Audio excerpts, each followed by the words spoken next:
I'm Nina Concepcion. I'm Catherine Bourne-Taylor. And we are obsessed.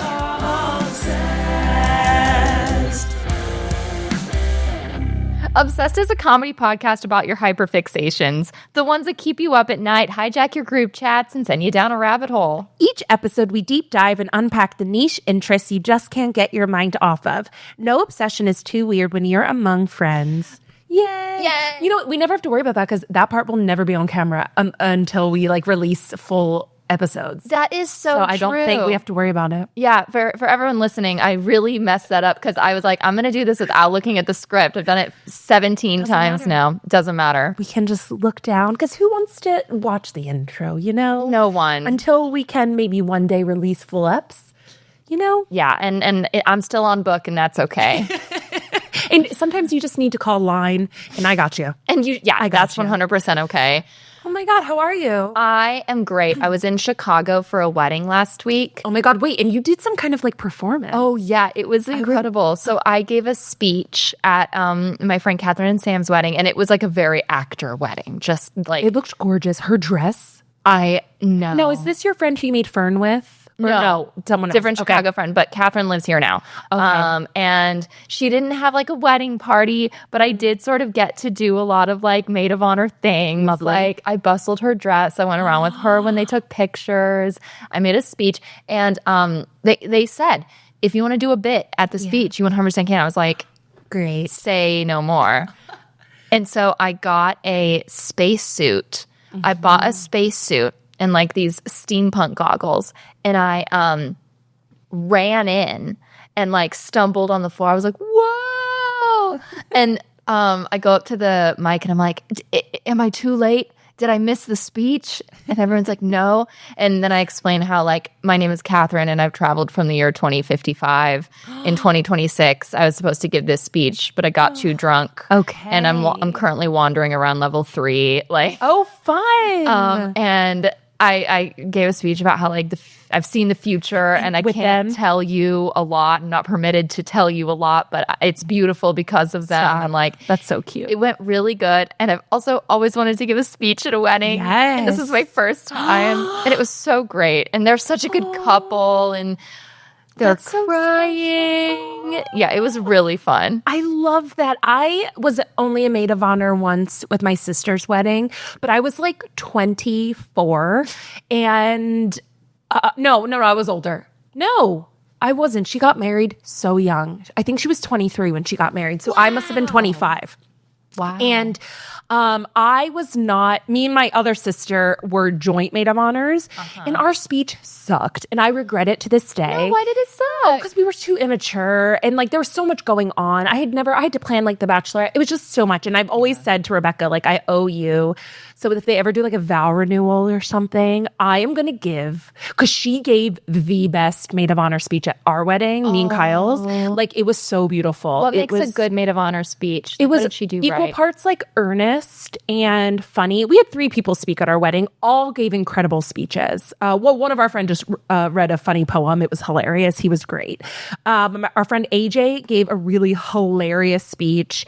And then Rebecca gave a heartfelt, earnest, and funny speech. Aww. And it was so meaningful. And I think she even sent it to me. I have AJ's speech on notebook paper, but I'm haunted by my speech that I gave at her wedding. No, it was awful, and I feel so bad. But when they have a vow renewal, there we go. I'm popping off. 20th anniversary. It's so funny because at Melissa, who was a friend of the pod, who was on our show Hunger at Games. her 40th birthday, I gave a speech there, and I killed it. And I sent it to Rebecca for notes because she's such a good speechwriter, and she was like, "Where was this in my wedding?" All that to say, yeah. I feel though the older we get, we're in our 30s now. I could give an amazing speech right now. And you're married now. Yes, I get it. You have an understanding. Exactly. And that you just don't have at 24. No, I was an idiot. And you're the craziest girl I know. Literally, I was oh my God, our family's dysfunctional, but girl, I love you. And I remember it was just awful. And I feel so embarrassed. I think I was no. I had too many wines because I was stressed and it was just a nightmare. But you know what? We're bouncing back. We're bouncing back. We've grown. Here's to many more speeches at weddings. What are you obsessed with this week, Nina? Well, it's actually what I'm going to do. So we have a show Monday, a live show. We're so excited. It feels like it's been forever because it's 5 weeks in January and we're on the 5th week. Yeah, right? this week is weird. Yeah. Usually we're on the 3rd Mondays of the month, and January is the only one where we're the 4th Monday, which means that February's is going to feel like no time at all. Exactly. Like we have to go into production on that tomorrow. Yes, it's crazy. Yeah. So I'm going to do my presentation. So I was going to do The Big Chill for our show on Monday. I was going to do The Big Chill because that's like my comfort movie right now. I love it. But I got sucked. Goddamn TikTok in the ads for verticals. So most verticals we roll our eyes at, we think look stupid. A lot of them like are really poorly lit. They look really bad. Yeah, they're in the like very baby stage of the medium, I would say. But some are getting a lot better. Yep. And some are even becoming SAG. And so I kept getting these ads for this vertical called Private Lessons. And the first thing that hooked me is that it's shot really well. Like the lighting is really beautiful and the acting is really good by the two leads. Did you look them up? I did after I just been I was like, why is their acting really good? Why do they have chemistry? What is going on? And so I downloaded the app, but then you have to like pay. It's like behind a paywall after like 4 apps. But then TikTok comes through. Someone in the comments was like, girls, go to my YouTube channel. I have ripped all the episodes and I have them on YouTube. God. 45 minutes. Found it on YouTube because the whole show is only 45 minutes because they're micro episodes. That's crazy. So I watched all 45 minutes this morning as I was getting ready for the day. And it's good. What do you love about it? What's good? Well, the tropes, honey. Yeah, it is hot jock, nerdy girl. And she's a plus size lead, which we love. And she is Gorgina. She is so stunning. She has these lips. She is just so beautiful. He's hot. Their chemistry off the charts. And she's a really good actress. She is like, and then I looked up her IMDb and she's been in like Daisy Jones and the Six and stuff as like a small role, but like she is a real good actor. Good. Yeah. And she is giving like, she has to cry a lot and have emotion and get angry. And I'm just like, girl. I'm happy for her. She could have been the lead of a Netflix show. Like this should have been a Netflix show. And maybe she will be now. She will, I believe. She has a bright future ahead of her. She is really, really talented. I will say that for verticals is they do seem like one of the only like entry points for like entry level actors. Yeah, essentially. She's really good. I just kept watching it being like, this girl's acting circles around some of the people we see on some of these bad shows that are out. I believe it. And he is really good too. Like they're hot together. And I'm like, and so she tutors him. So she needs to save up for college. So she's tutoring. So I guess you can save up tuition by tutoring, sure. And then he needs to be tutored because he got an F on his English paper. Is he going to get kicked out of the football team? Exactly. He's on the football team. And what are they being tutored in? Pride and Prejudice. Literally the book Pride and Prejudice. And what I love about the show, I'm just basically doing my whole presentation right now. This is great. Is the soundtrack. So they actually have songs. Like there's a song called Private Lessons and another song that is like narrating what's happening in the show. And they're like pop punk Josie and the Pussycats. And it's so good. And I can't find the songs anywhere. They're not on Spotify. I don't know where to find these songs because I want to play them at our show. Oh my God. And it's like narrating what's happening and it's really good. And I'm like, Candy Jar. So Candy Jar is the company that did this, popped off with this one. Wow. And he's in a bunch of them. He's in a ton of verticals, I think. I don't know if she's in any other ones, but I'm like, I want a full length movie with them as the leads. Same thing, flush it out, up the production value a little bit. Let's go Netflix. What are you doing? Yep. Put this girl, I think her name's Lauren Highland. She's so good. I looked her up on Instagram. Lauren. I was like, we should get her on. I'm going to get her on the pod. Let's get her on the pod. I want to interview her about Private Lessons. Oh my God, that would be so funny. I know. Invite her to the show on Monday. I should DM her and be like, look, I'm doing an entire presentation on your vertical. You should come. I think you 100% should. Okay, maybe I will. Let's do it before we leave this recording. Perfect. Oh my God, that's so exciting. Okay, what are you obsessed with? I too think I'm going to change my presentation on Monday. What? I think I gotta change. I gotta go where my heart You do.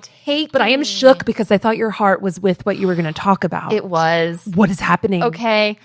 I was going to do the K-drama, Can This Love Be Translated, which is so good. It was my most anticipated K-drama of the year. It delivered. I'll still do a presentation on it. But I am obsessed with the show Best Medicine. Because it's so Ballykissangel coded. It's just, they're doing it so well. And what channel is it on? Or what's It's on Fox. Oh my God, it's like It's a network show. It's on Fox. You can stream it on Hulu. Okay. And Best Medicine is a fish out of water doctor comes to this small coastal town and he's very grouchy. Screaming. Dude, it's so good. And it's played by the Josh Charles. Who I never really paid much. I didn't watch The Good Wife. I've never seen Scandal. Oh yeah. Not Scandal. I said Scandal. It's The Good Wife. I said Scandal in our text. He is on the mother effing Good Wife, which I was deep incredible. into. I was deep into The Good Wife. He's so good. And what happens to his character? I'm pissed about. Okay. But he is so hot in that, and him and Julianne Margulies have such good chemistry. Oh my God, I'm so excited. Oh, and from Dead Poet Society, remember him? I know this because I looked him up on Tumblr expecting a lot of feed me. It's just a bunch of Dead Poet Society gifs. I don't want 17-year-old Josh Charles. I want 52-year-old Josh Charles. And that is growth, ladies and gentlemen. That's on growth. It's just, I really need everyone to watch Best Medicine. Only 3 episodes are out at the time of recording. I'm sure there'll be more by the time we release this. Everyone go watch it because my nervous system cannot take this getting canceled. Okay. I'll watch it. I don't have Hulu. Do you have Disney Plus? No, we got rid of it when the whole Jimmy Kimmel thing happened. And then I got back. I know. I brought him back. Damn it. Well, Best Medicine is my obsession. I can't stop thinking about it. It's great. Everything I love. And there's something so comforting too about a network show like that. I think that's why I was obsessed with Scandal and The Good Wife. And I don't know, there's something about I know this is probably not going to push the envelope in any way, but I don't want it to. Exactly. I just want to be comforted. I want to be comforted, and they're really going in early on the romance. Oh, shit. Which I did not. I watched episode 2 last night, and I did not expect there to be a heart to heart, he opens up to her moment this early, and I'm so glad they did. And who is she? What's her character? She is she's the local school teacher. Screaming, dead, stop sobbing. She just broke up with her long-term fiance, who is so he's kind of a lovable doofus. I can tell him and the doctor are gonna become friends. I'm crying. And listen, okay, I'm just gonna say one more thing. Then we have to get on with this. I know, but they keep doing this. That they've established it now as a repetitive thing where Martin Best, Dr. Best, Best Medicine.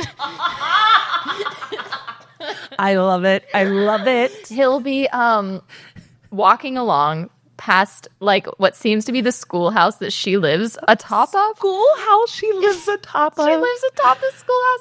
And he'll look up at her window and she's in the window. They keep doing this and it's so romance coded. And to him, he's just studying her. He'll just stay there too long. And it's become a repetitive thing now where she'll just be doing something and he'll just stand there and ponder and then keep walking. And in the second episode, he stood there and then kept walking and then and then he's Louisa! And he's if I have to go to the baked bean supper, you have to come too. And yelling at her to come with him. He's so cranky. He's so cranky. And this is my segue. He is so repressed, hot priest coded. Oh God. And this is such a good segue because today's topic in hot priests that I loved before. Hallelujah. I love this trope. Yeah. I love this archetype. I think this is, I was driving over here. I think this is one of my first kind of hyperfixation isn't the word, but like I remember being 12 and being like, there's something to this that I like. From an early age. From an early age, I noticed the narrative potential of a priest falling in love. You know, I came late to the trope. Yeah. I would say Fleabag. Literally brought me to it. That was your entry. Okay. I think because growing up as a Catholic and I was an altar server, wow. Yes, and all the priests that I knew were old and mean and smelly and like kind of gross, and I think secretly alcoholics for sure. Oh, wow. We had this theory that one of the priests at the church I grew up had a secret family in the mountains because he would always go away to the mountains. Oh my God. I feel like there have been stories of that was a huge thing in Ireland in the early mid 90s. Wow. It was like secret priests family just having a whole other life. Yeah. So I think like it never even crossed my mind that this could be like, someone could be hot in a priest until Fleabag, truly late in the game. Wow. Because I didn't watch Ballykissangel. Didn't watch that other show you're going to talk about. What is it? The Thornbirds? Yes. The things you know. I would venture to say that maybe no one listening has ever heard of Thornbirds, but we're going to talk about it because it's a sacred text. Okay. It's a sacred text. Okay. Well, let's start off with Fleabag. Okay. Yeah. We're going to go through our favorite hot priests. Yeah. And I think probably just discuss what we love about this trope so much, what makes it fly, because it really just... It sure can fly. So we'll start with hot priest from Fleabag. What was his name? Andrew Scott. But who was the what was his character name? Hot I'm looking priest. it up. Oh my God, he was just the priest. Yeah. And she's just Fleabag. Yeah. So this so I knew Andrew Scott from Sherlock, of course, as Moriarty. Was he Moriarty? Yeah, was he Moriarty? And I was like, this little actor, he's so good. I know. He really popped off. Yeah, he's so talented. And then she damn did it. The girl did it. And obviously Fleabag was so, it came out in, 2016. Talk about 10 years ago. Everyone on social media is like posting like my life in 2016. Fleabag came out 10 years ago. What is time? Is rocking my world. Yes. Wow. And so I almost like completely forget the first season because the second season is so pivotal. That's what was honestly so impressive was like she did that first season, which was based on a play that she did at Edinburgh Fringe. Yeah. And then she did something even better with the second season. It just blew up. Okay, so Adam Scott's the priest. Obviously, we meet him at that awful... I mean, not Adam Scott, LOL. What did you say? I said Adam Scott from Parks and Rec. Oh my God, that's so funny. Andrew Scott. Our producer is like, no. There's too many Andrews. And too many Scotts. Okay. Andrew Scott as the priest. Oh my God. Okay. What's so hot about him in this role? Okay.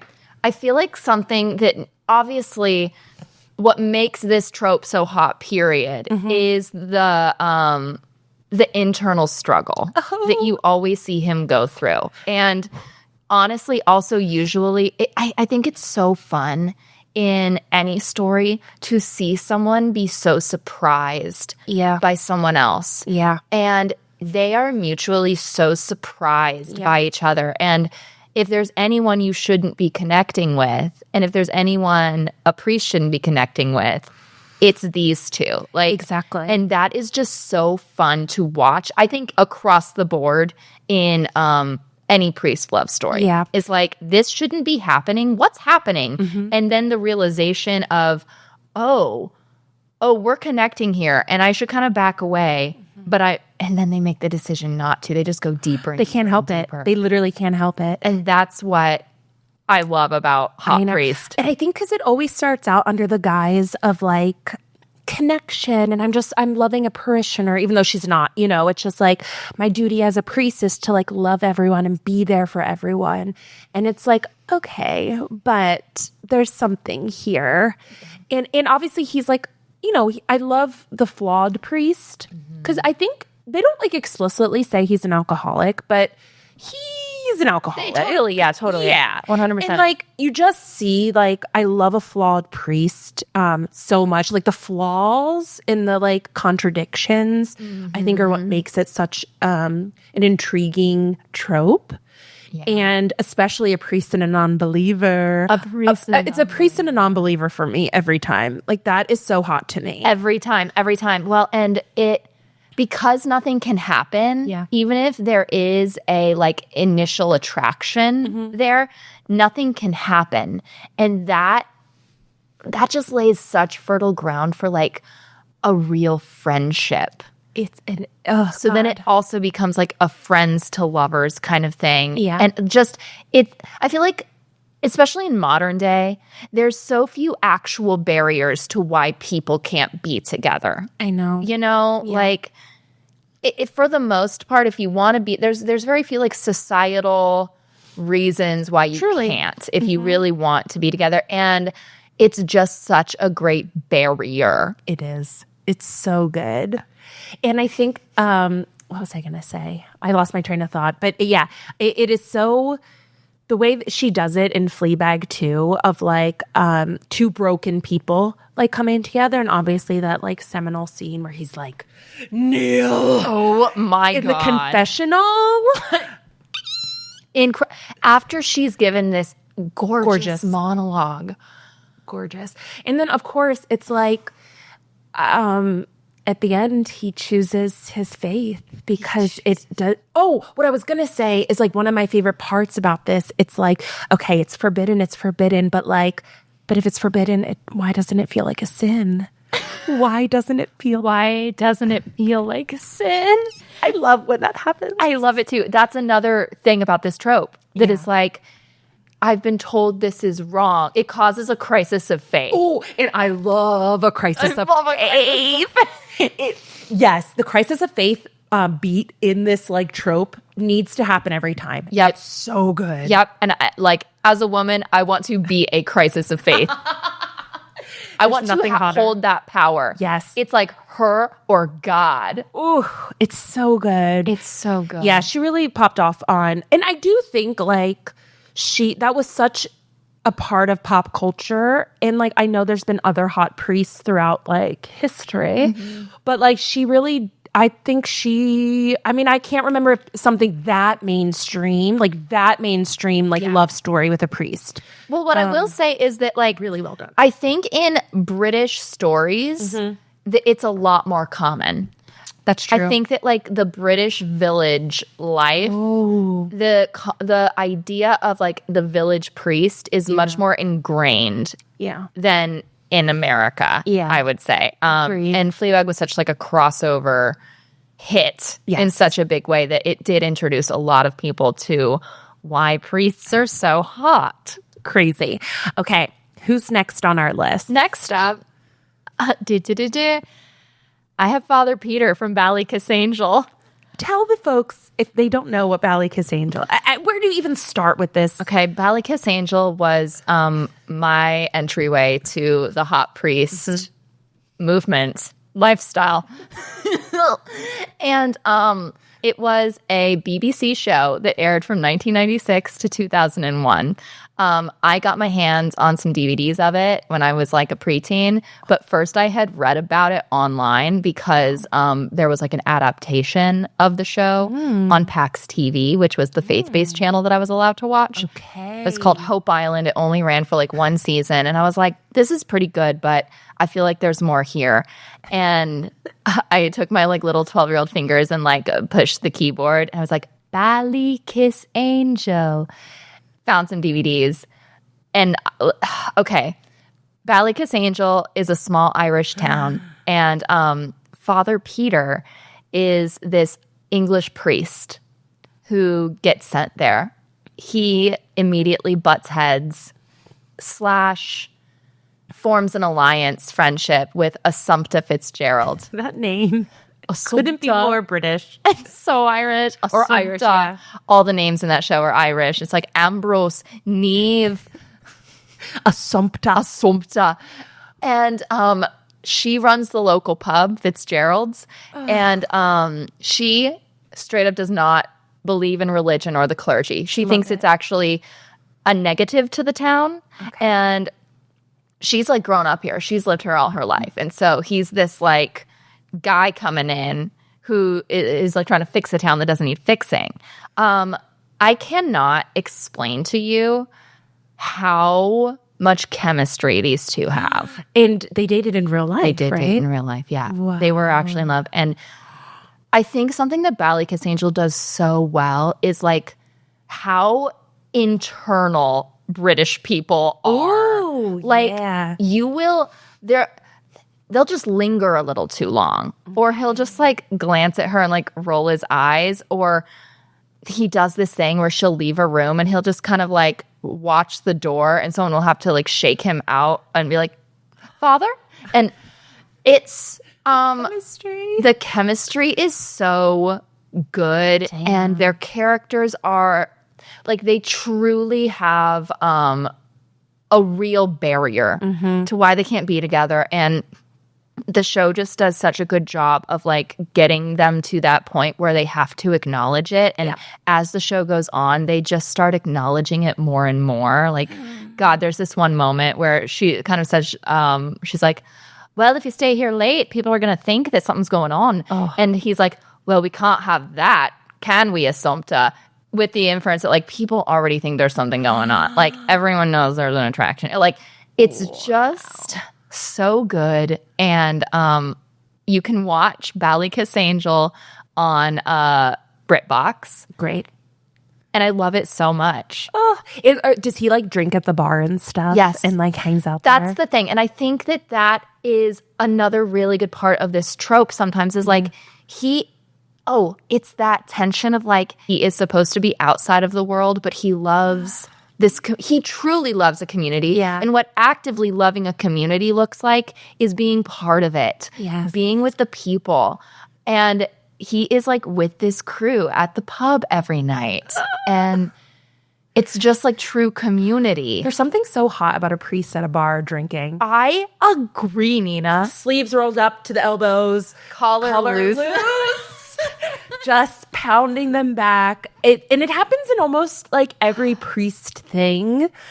And I think maybe it's a very British thing, right? Community happens at a pub. Yes. But there is something so hot. Like anytime I think of the, priest trope, it's like they bump into each other at a pub. They end up having too many drinks, sitting too close on the stool. Oh my God, he's getting too comfortable. He's getting too comfortable. And that is in Ballykissangel, Father Peter, the whole issue is like he's getting too comfortable with her. And his superior, there's this moment where if Father Peter's having like a crisis of faith, he's like, what does a priest actually do? And he's like, serve the community. I can do that without being a priest.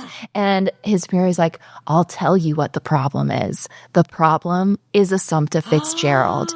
And Peter is like, nothing has happened. And his superior is like, is something likely to happen? Oh, shit. And Peter can't answer. He can't answer. And I just think that sums up so well, like the true tension and conflict inside of him. It's like even the fact that there's a chance of something happening, he's already transgressed. Wow. It's already a problem. Jeez. God, it's so hot.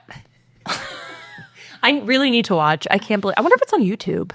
There's definitely some parts of it on YouTube. There's a couple edits. Okay. Made like in 2003. I bet. Do you think, is there a place on TikTok for Ballykissangel? Have people made edits on it? Very few. I really need Ballyk TikTok to pop off. Rise up, Ballyk Hive. I think a lot of them are me. Yep. There you go.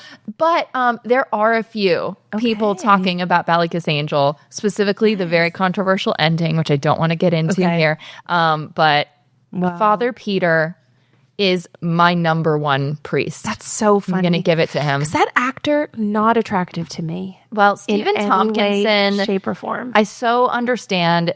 Maybe it's the haircut. It was a really bad haircut. An impressive haircut. It's the 90s. I just love his hair. I don't know. I find him so charming and likable and kind of bumbling and just like, I don't know, the way he plays him, he's got a very strong moral backbone that isn't rooted in like needing to appear any which way. Like he's just a very real person. Like if David Tennant had played that role, I could have really gotten down. He would have done a really good job. He gives priest vibes. 100%. Maybe it's just because he's like tall and lanky and like. Well, and he's got, I think a really good hot priest needs to have be slightly twitchy. Like Andrew Scott is a twitchy little priest. Yeah. And another one we're going to talk about, twitchy. Yep. And I would say Father Peter, he's not twitchy, but he's just a little, he's coloring outside the edges. Yeah. And I really appreciate that. I love Father Peter. Justice for Father Peter. Love it. Bring back Ballykissangel. Does he still act? Yeah. Wow. They both still act. We should get him on the podcast, Catherine. I would. I wouldn't know how to act.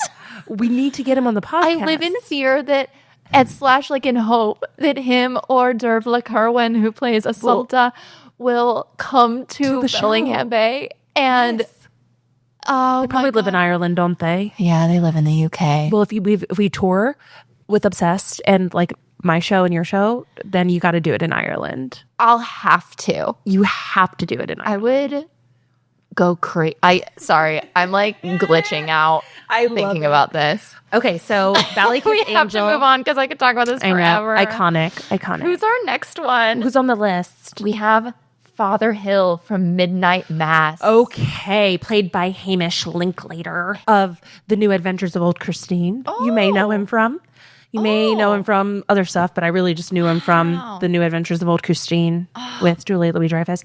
And first of all, Midnight Mass is Mike Flanagan's greatest work. So good. It is it is a beautiful, beautiful, beautiful show front to back. I love the long, people always shit on Mike Flanagan's long monologues he gives actors. I love these monologues. Yep. They are gorgeous. And the show is so really special and dark and human and scary. There's really something about like an isolated community by the sea. Oh, this community is terrifying. Yep. And I couldn't imagine living on it, right? They live, if you've never seen Midnight Mass, it's about this very, very, very small community in like some kind of like fishing. It's almost like a fishing village. I don't know. You have to take like a boat to the mainland to get to like the major hospitals. Yep. My nightmare. I would die. But it is really, I think, a meditation on faith and true faith and hypocrisy within like a lot of religion. Yep. It's about forgiveness. It's about like penance. I don't know. It's masterful. And it takes a supernatural turn like halfway through. Which is terrifying. It's so... it's seeded so well. Like he seeded the plot points leading up to it so well. Should we do spoilers for Midnight Mass? I think we could. Spoiler alert. In order to talk about the priest, we have to do spoilers. So basically, he's very old. He's is he a vampire? I think he's a vampire. Yeah, he's a vampire, and he is actually the younger version of like the Monsignor who had come before. And his daughter, doesn't he have a kid? He has a daughter. Yeah, but she doesn't know that that's her dad. No.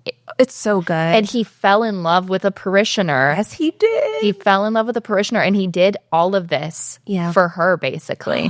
Or that's like what he tells himself. I forgot about this. I need to rewatch it. It's been a minute since I watched it. But he is very attractive. Oh, in another twitchy priest. He's so twitchy. He is so twitchy, and he's lanky and pale. Yeah. He's kind of vampiric. Oh, 100% vampiric. Yeah. And he, unlike the other priests, well, I'd say that like at the forefront of this priest is like he's got a drive.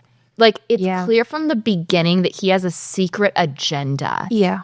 And it really like there's like a fire under his belly. Yeah. You know? Oh, we need the prequel series where he falls in love with the parishioner. My God. Mike Flanagan, if you're listening. Mike, listen to me. Put us in it. Put us in the That prequel. would be so good. Right? That's the story I want. Because That's what I want. the ending is very notebooky. You know, he like comes to her, she's old, and she's like, "Is that you?" And he's like, "I have so much to."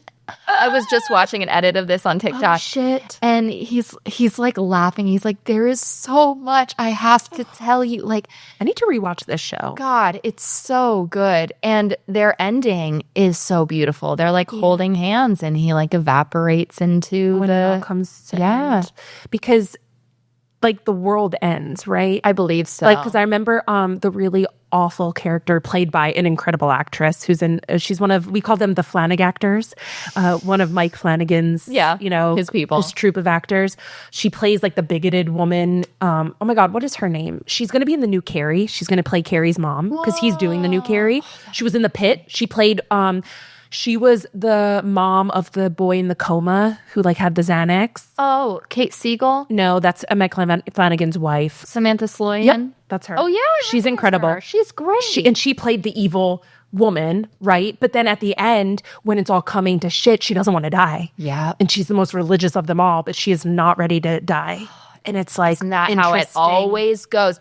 Yeah. That's another thing about priests. Yeah. Is I feel like there's always a moment where there's some parishioner who's taking it too far and really expects the priest to like, usually it's her, it's like a woman, really expects the priest to be on her side. And it again is sort of a like the line stops here. It's moment. Did you see the new 28 Years Later, The Bone Temple? I'm seeing it Friday. We will talk because there are, first of all, I think 28 Years Later and 28 Years Later, The Bone Temple are two of like the greatest horror movies of the last few years. Like it's so good, Catherine. And there's a lot of similar themes that I would love to talk about, like religion and humanity, and just like it's very interesting. But it reminded me of that, about how, anyway, all that to say, so good. But what is his priest's name in the show? His priest's name is Father Paul Hill. Oh, that's so generic. That's I know. So funny. Well, he probably picked it to be generic. Wow. So no one would suspect. Because he's a vampire. He's been here for a whole 100 years. That's so crazy. He is so good in this role. I will say this is one of the hot priests who are a little scary. Oh, completely. Like he's not very like warm. Yeah. You know, he kind of is creepy. Oh, completely. Yeah, he is coded as like much, honestly, he's kind of coded more as like sexy vampire. Yeah. Who is also a priest. Exactly. Yeah. Oh, it's really good. He killed this role. Yeah. Love it. Okay, great. Next up, this is another one you don't know. I'm saving your favorite for last. Okay, thank you. Okay. This is so embarrassing. I'm just going to pull up the Thornbirds novel for you. Okay. So the Thornbirds. Oh, it's a novel. It started as a novel and it was very popular. The Thornbirds is a huge novel. We're talking like 1,000 pages. Oh my God. Because it spans eons. Describe what you're seeing, Nina. The cover of the Thornbirds, that priest doesn't even look human. Okay. What? Look at this one, though. He looks human in that one. That's hot. That's hot, right? The Thornbirds. What are you seeing? I'm seeing a tall priest crouched over, cradling the face of a woman. They look like they're on a beach. And she's kneeling in front of him with one hand around his waist. And he's like, I don't. Oh my it's God, crazy. It's so good. So okay, the Thornbirds is a Australian story, and this TV miniseries, it came out in the 80s. Whoa! I want to say, let me not spread false info. And did you read this book? Yeah. Okay, 1983 is when it came out. Whoa! Once again, I've always loved a priest love story. So I think I saw like a GIF on Tumblr in like 2009. Yeah. It was like when I was in college. And it takes place in Australia. And this is a part you're not going to like. Okay, what? I don't like it either. No, what? like Is she it like either. 12? He meets her when she's young, and he's like a new priest coming. They have like, listen, I'm not saying this is okay. Okay. I'm not saying this is okay. Okay. They have a very like mentor-mentee relationship. He's the village priest, etc., etc. She comes of age, and all of a sudden he realizes she's beautiful. Oh, God. And how old is he? He's probably like 15 years older than her. Jesus. I know, but listen. The 80s were wild. The 80s were crazy times. And they're like in the Australian outback. That's the other thing. They're like sheep farmers, basically. Okay. And she has always loved him. So she like pursues him. And here's the twist. Her great aunt is very wealthy. The great aunt also loves the priest and is like fixated on him, obsessed with him. And he like rejects her over and over again. But the great aunt can tell that like he loves Maggie. That's her name. Maggie. Maggie. Maggie. That's what he says. Like, Maggie. Whoa. And the great aunt can tell that he like loves Maggie and is like repressing that, and it drives her crazy. So she knows she's gonna die, and she's like, I'm going to separate you forever, and you'll see. And he's like, stop, you're crazy. Except Australia, you're crazy. You're crazy. And when she dies, they find out that in the will, she left all her money to him. Now, this is a big problem that will separate them, because the only thing he loves more than Maggie is his ambition. Oh, shit. And the Catholic Church needs money. And so because he can deliver all of this, millions and millions, to the Catholic Church, he is going to be raised up in the ranks. Oh, he becomes like a Monsignor. He's like a bishop, like next to the Pope kind of stuff. And like, he cannot say no to that. Wow. And so their story then becomes like they won't see each other for 7 years. Oh my God. And then they'll like be in the same place, or he'll like come back to the Australian. There's this scene where they haven't seen each other in years, and her father is attacked by a wild boar. And As one is in the outback. yeah, he like rushes back to like make sure she's okay. And that's the first time they like maybe kiss. And he's like, what have you done to me, Maggie? Maggie. Father Ralph de Bricassart, which is his name, played by Richard Chamberlain. Fun fact, one of the first actors to come out as gay in the 80s. Wow. Father Ralph de Bricassart does such... He... more than any of the other priests, really like tries to pull, like he runs away to not be tempted. And I also think that the Thornbirds gets into the like nature of ambition that a lot of priests have, and how there actually is a system to rise in the ranks and gain power, and sort of like the insidiousness of that, and how not only like your faith can be a blockage to like true love, but also like your ambition. Yeah. And there's all these questions of like, is this about God or is this about power? Wow. I'll send you some clips. Okay, great. The Thornbirds is wild. And it spans like 45 years. That's insane. Like they're old at the end. Wow. It's a love story spanning decades. What's his name, Father? Father Ralph de Bricassart. De Bricassart. Yeah. What a name. That brings us to my favorite. Your favorite. Hot Who priest. is it? It's Father Jud Duplessis from the new Knives Out movie, Wake Up Dead Man. Wake Up Dead Man. Played by the one and only Josh O'Connor. Josh O'Connor. I didn't get it, but I kind of did, because I've seen Challengers. I still didn't really get it. And I can admit that. I know there's like OG Josh girlies, gender neutral term. There are totally, like, I know people like have loved him for a while, since The Crown, to be honest, because he played, he's on The Crown. He did a really good Prince Charles. Yeah. He's like, but I love Camilla. I first saw him in Challengers, and I was like, oh, he's so smarmy. I like him. He's a little dickhead. He's just a little smarmy guy. Yeah. Totally. And I didn't even think about this Knives Out movie. I like the other two, but I think once again, Netflix, this should have been in theaters. This is so stupid that it's streaming. Yeah, it should have been a wide release. No, it should have been a wide release. Especially when you... It's a huge studio movie. And look at this cast. And Frankenstein? Yeah. We can go on a whole rant about that. It should have been released, and movies should be in the theaters for like 100%. 90 days, to be honest. Yeah. 3 months. It's the only way actors can make money now. But come on. Like, is the theatrical release. And I never saw, this is my issue, never saw a trailer for it in the theater when I went. Really? Maybe like once. Okay. But I feel like the marketing flopped. I know it did well, right? It did well. I believe it did. Yeah, it's People great. were talking about it. It had buzz. I'm just like I love going to the movie theater, and it's annoying to me that like I didn't have that many chances to see this movie in the theaters. And the same with Frankenstein, which Jacob Elordi, your boy, nominated for an Oscar. I know. Congrats, Jacob. We all knew it was only a matter of time. Exactly. But we're talking about Father Jud. Okay, so we put this on the other night, and I was like, sure. And I was like, That's what activated your, like, that's when you texted me and be like, okay, wait, I think I understand this priest thing now.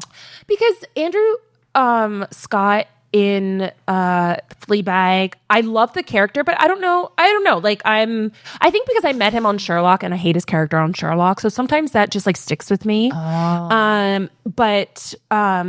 Yes, Father Jud. Okay, let's get into it. Yeah. First of all, the movie starts out with him punching a deacon who's being an asshole. Hot. He is so this is a twitchy Little priest with anger issues who has a sordid past. First of all, he was in jail. He was a boxer, killed a man in the ring. He has tattoos. Neck tattoo, people.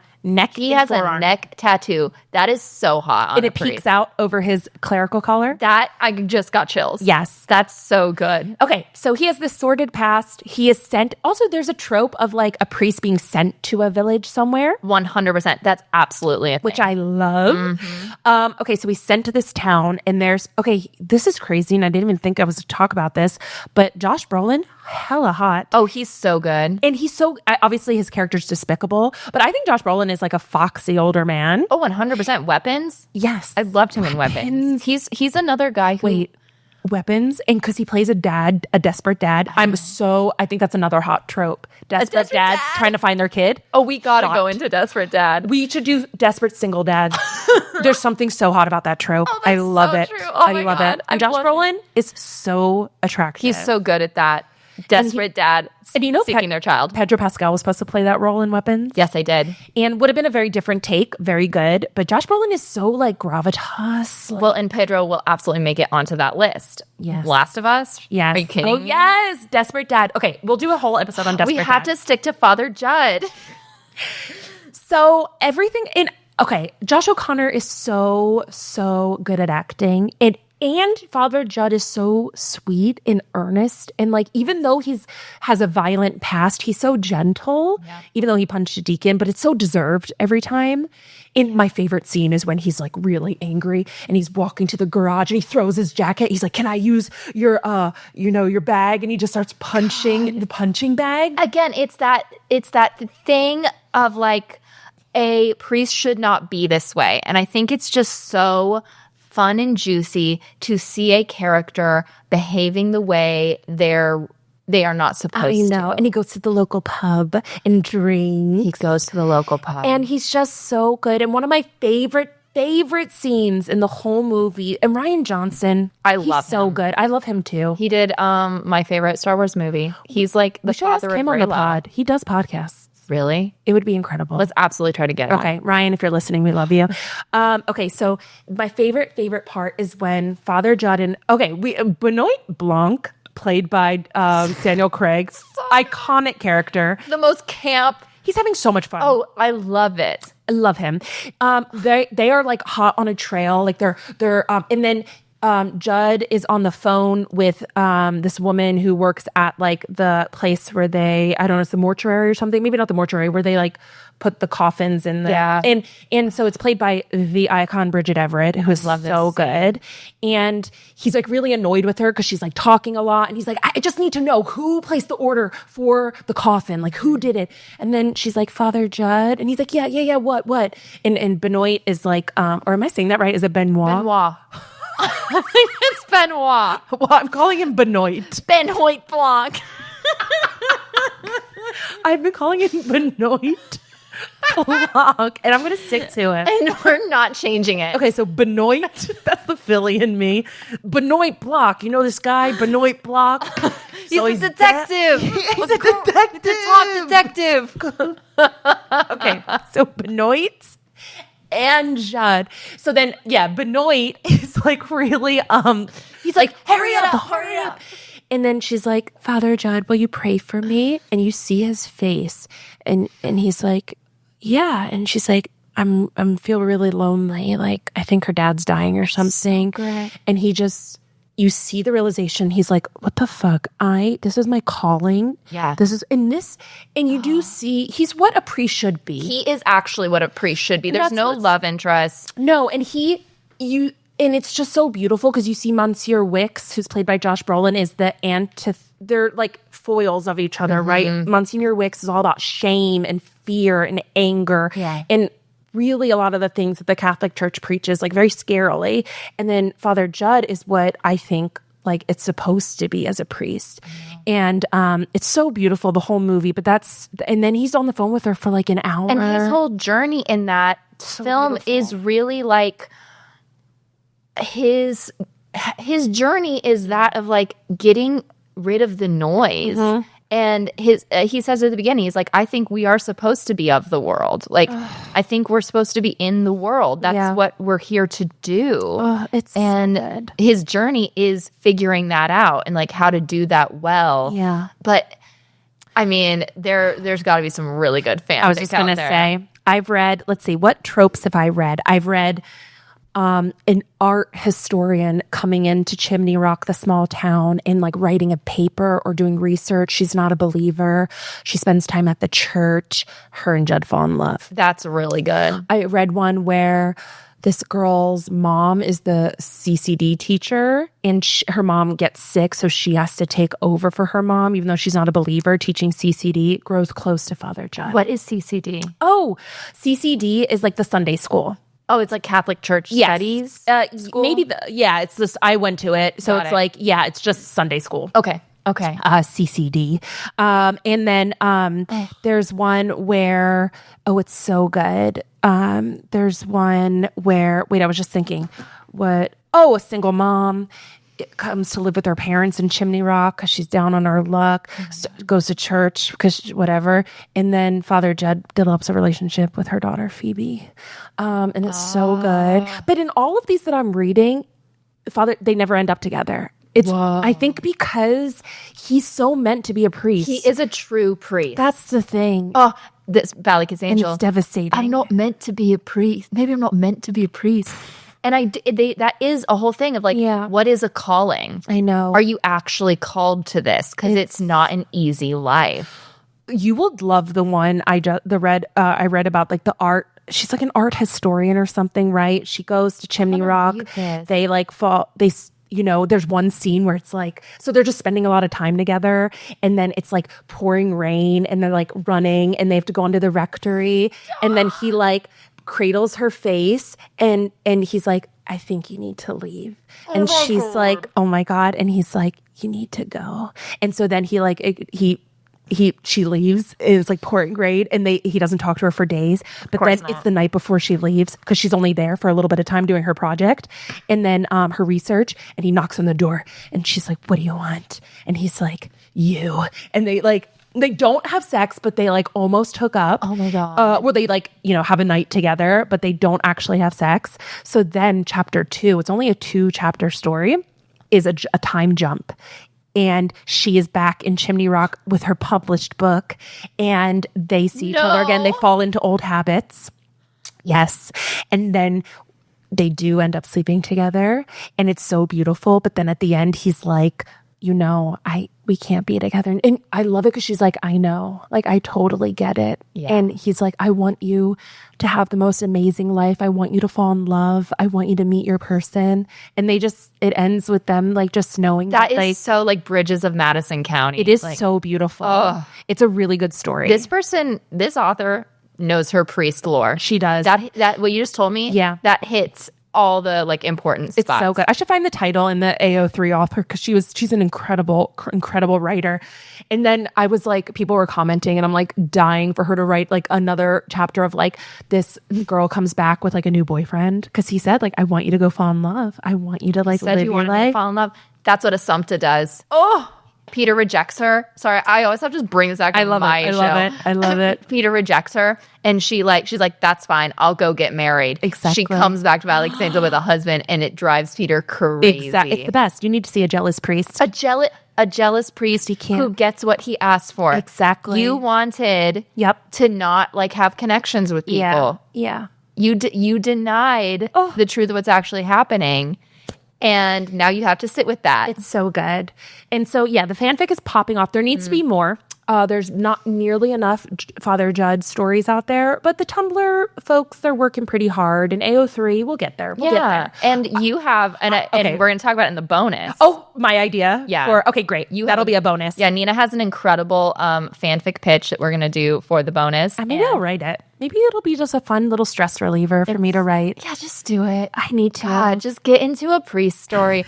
This is a good place to wrap it up. Yes, okay. I really think that priest stories provide some of the best escapism out there while also tackling really difficult questions of like morality. What place does faith have in your life? Like what about the commitments you have made? I think they make for excellent angsty love stories. They really do. And I just am so grateful for the priest trope. I love it. Okay, runner-up hot priest I didn't even think to put on my list.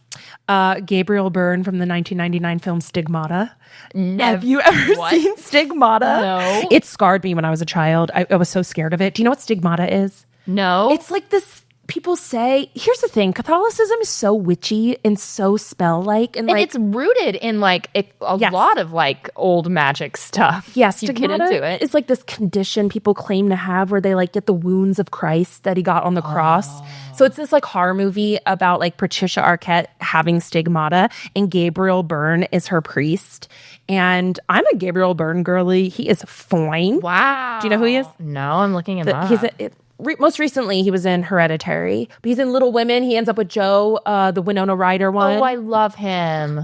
Yeah, I'm a Irish Gabriel Byrne girly. 100%. And watching this actually at 10 years old when it came out, maybe subconsciously unlocked something that I've kept buried for 26 years. Wow, until today. It all came out. Wow. Oh my God. Thank you so much for listening, everybody. Thank you so much. And let us know your favorite hot priest. Who did we miss? Yeah. Who are our blind spots? Who did we miss? Who do we need to cover in a part 2, maybe? Yes. Okay, where can people find you? People can find me on Instagram and TikTok at Nina Concepcion. You can find me Instagram, TikTok at Catherine Bourne Taylor, and you can find us on Instagram and TikTok at obsessed_the pod.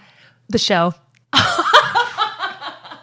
What is One wrong day, with Catherine Nina? will get it right. And you know what? I'm love so this sorry. about her. No, we don't. It's getting less cute because it keeps happening. At obsessed_the show. That's our Instagram handle. Follow it, like and subscribe. Become a member at backdrop.fm. Yeah, if you're enjoying the show, please let us know. It really helps with our discoverability and everything. Yes. And we appreciate you. Bye. Bye.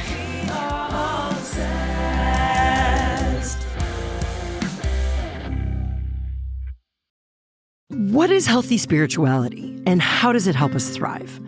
We explore these questions on the new season of With and For, hosted by me, Dr. Pam King. With and For bridges psychology and spiritual wisdom to help you thrive, featuring conversations with experts like self-compassion pioneer Kristen Neff and author-activist Parker Palmer.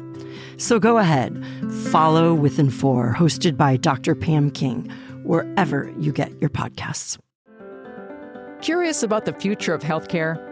Tomorrow's Cure, the chart-topping and Ambie Award finalist podcast from Mayo Clinic, brings it to you today. I'm Kathy Worzer, and in this new season, I sit down with researchers, doctors, and industry experts who are leading the way in medical innovation.